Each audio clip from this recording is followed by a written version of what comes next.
Hello, happy brainers. So right now we're going to have a quick look at a model which I call a 4-box matrix.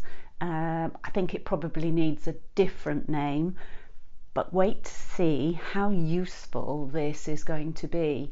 Just to provide you with a little model inside your head, a useful model for you to understand two key things: how you're feeling and how much energy you've got.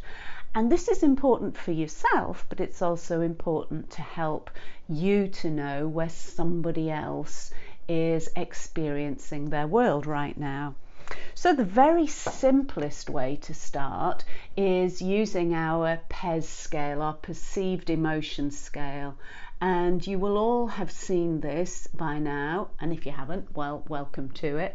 So this is what we call our PES scale in Happy Brain, perceived emotion. And so we've got these little characters, these little emojis that represent different emotional states. And we all know what that's like. We can have a whole range of different emotional states each day. And as we progress through the model, you're going to kind of understand how those states are formed chemically and electrically inside the body. But for now, let's just hold on to that. We understand we have a wide range of feelings, emotions, and sometimes it's quite useful to be able to measure them in some way in case we want to work out whether we are moving towards or away from certain feelings. That makes sense. So that's the emotions that we feel on a day-to-day basis. The other thing I want to draw your attention to is the amount of energy that we have on a day-to-day basis. Sometimes we've got loads of kind of get up and go energy that will help us to take action, go out into the world and just be filled with vibrancy. Sometimes that get up and go energy is kind of to get us through a tough time as well. We also have a different kind of energy, which is a relaxing, calming energy. And throughout the day we have a wide range of energies. And again, you're going to discover in the model how those energy systems are produced. They're going to be produced by blood pressure, heart pumping, oxygen levels, fats and sugars and hormones and chemicals, all these different things that enable us to move, to enable us to get about the business of living. So here's the 4-box matrix I'd like to introduce you to. And we're going to start by first of all looking at that energy system. So here's what I'm going to draw, should I say, a very simple vertical axis. So let's say high energy, physiological energy, and low energy. Make sense? The second axis is feelings that we don't like and feelings that we do like. Really simple. So feelings that we kind of want to get away from and feelings that we'd like to move towards and have more of. And that makes sense, doesn't it? So what's the purpose of these 4 squares, 4 quadrants? Well, this is the introduction to this 4 square matrix, and you'll see I'm choosing my pens carefully. Let me invite you to consider what happens when you or somebody else has a high energy, that's the body wants to move, but a bad feeling or a feeling that's not nice. So that would be this quadrant. So high energy and a not such nice feeling.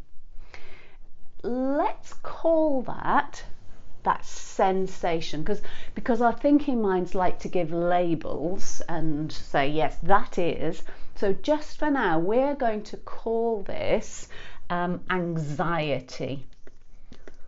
It's just a word, but I think most people understand that when you kind of want to get going, but for reasons that maybe you're a bit agitated or a bit frustrated or worrying or whatever it might be. What happens then in the same half if we've got a kind of stress chemistry and a not very nice feeling? So a not very nice feeling and a low energy. So the chemistry that comes from the not nice feeling is kind of coming along and interfering with whether we've got get up and go energy or calm down and rest energy. So this not nice feeling that we want to get away from, the chemical state and the low energy, let's call that depression. And as we move through the model, you're going to discover that actually it's just a word. So don't get stuck on what that means at the moment. These are just useful words in a useful model, so that we've got something to work with as we begin the process of becoming even better happy brainers. So on the other side of this, we've got happy feeling, so really nice chemistry of get up and go and a nice feeling that we want to do things. And we're going to call this quadrant the thrive action. So this is where, you get up in the morning and you think to yourself, I'm going to go for a run, or I am going to go into the supermarket, or I am going to, and then you complete the action. You find the drive, the motivation to take an action. And likewise, if we've got really nice feelings, we've got a chemistry of good feelings, but we're kind of feeling a little bit relaxed, this is a really nice nourishment. I'm going to put nourish there. Just an opportunity to rest and restore and rejuvenate. Now, I can see that the green is not showing up so well, the words. It doesn't matter. I just want you to hold on to this concept right now, because you're going to revisit this many times throughout the whole of the Happy Brain training. So essentially we've got high energy that's either kind of stressy or thrive. In fact, I'm going to write the word thrive in black so it's easier for you to grasp. These are two important words, the stress and the thrive, because we're going to use those terms lots and lots throughout the model. We're also going to introduce the idea of survival, which kind of goes beyond the stress. So when the body, for whatever reason, believes that it's under extreme stress, it will go into a survival mode. And many of you will be familiar with the term fight or flight. And that's a very important term for you to be aware of, because sometimes our bodies do need to go into a state of fight or flight. But sometimes our bodies produce the chemistry of fight or flight, and then we've got nothing to do with it. So there's no predator to fight with or run away from. So that feeling, it's kind of not a nice feeling. It's not helpful. Of course, we're going to look at simple biohacks to undo that unnecessary survival response and begin to move stress responses across to thrive. So in very simple terms, I'm introducing you now to two concepts that you are going to work with within a particular model. of the happy brain model. We're going to look at what it means to be in survival mode, what it means to be in stress mode, and ultimately what we want to do is to convert the stress into thrive. So the purpose, you may ask, of this 4-box matrix is what? Well, here's one way of using this. Tuning in at any moment in time, how about now, to find out when you go deep inside, feel where are you right now on this model. You're feeling a little bit high energy, low energy, great feelings, not so great feelings. Where are you? And it's really important right now to take away your judgment, your ideas, your self-criticisms. Well, I shouldn't be like that. That's not useful to us. All we want to do is to benchmark where we're at right now so that we can learn ways to begin to move towards thrive or super thrive, if there's such a thing as super thrive.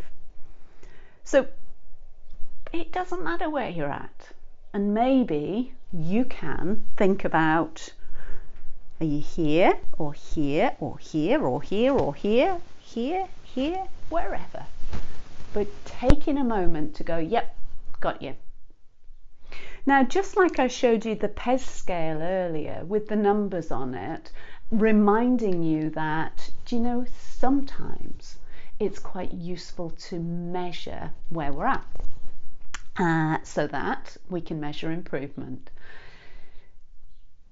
The word resilience kind of comes in here, and it's a word that's used a lot, particularly well, I think it's just used a lot, isn't it? What does it mean to you? What does the word resilience mean to you? And I invite you to press pause right now on this recording and just take a moment to, first of all, identify where you perceive you are on this model. Maybe you can draw it out for yourself. And where on the model do you perceive resilience exists? So take a moment, press pause, and just do a little mind exercise, a little mind experiment of your own.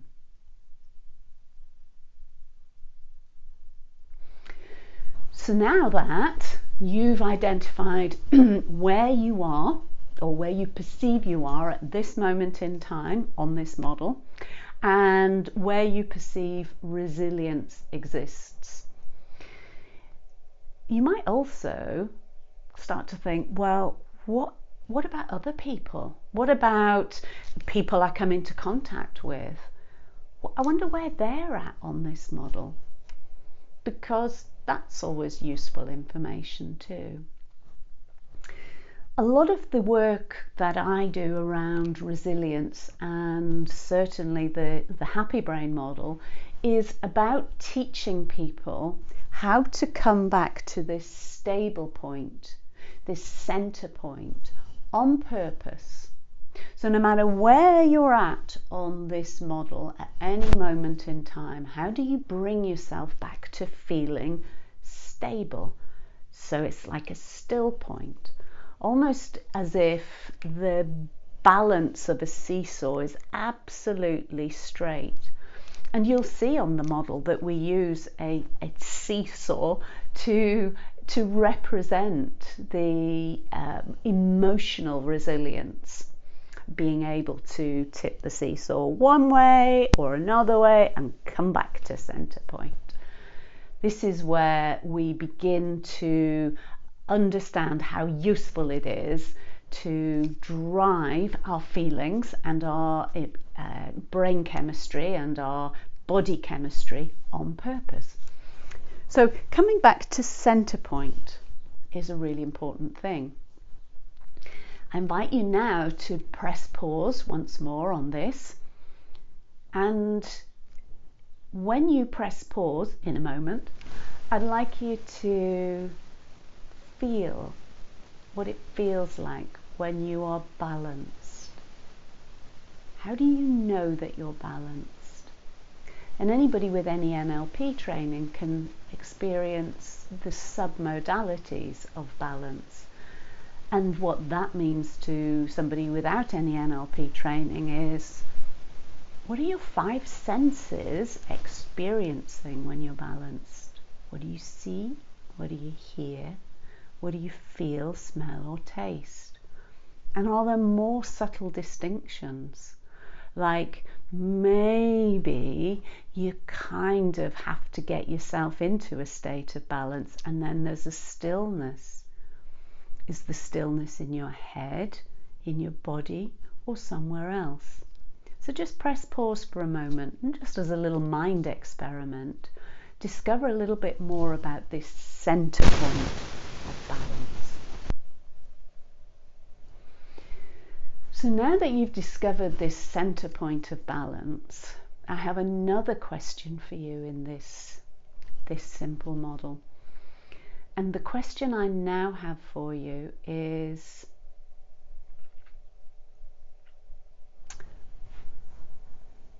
where on here would you call your comfort zone? Now, that's a bit of a trick question, because by comfort zone, I really mean comfort for your brain. Not for your thinking mind, but like the deeper structures of your brain. And when we go into the reptilian brain, this will kind of make a bit more sense. But right now, I invite you to think about what we mean by comfort zone. So comfort zone means like your autopilot. It's the place where your brain is most familiar with, and it goes to when it's on autopilot. When you don't have to think, your brain just goes there automatically. Where is your autopilot?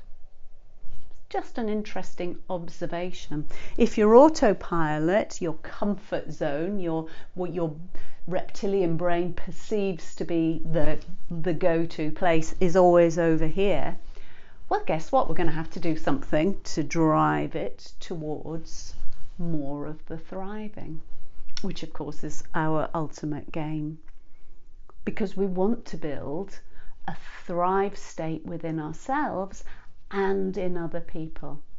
So happy brain, which is about next generation thinking, is not just about the next generation, it's about all of us as a generation who have the potential to be autopiloting thrive drives.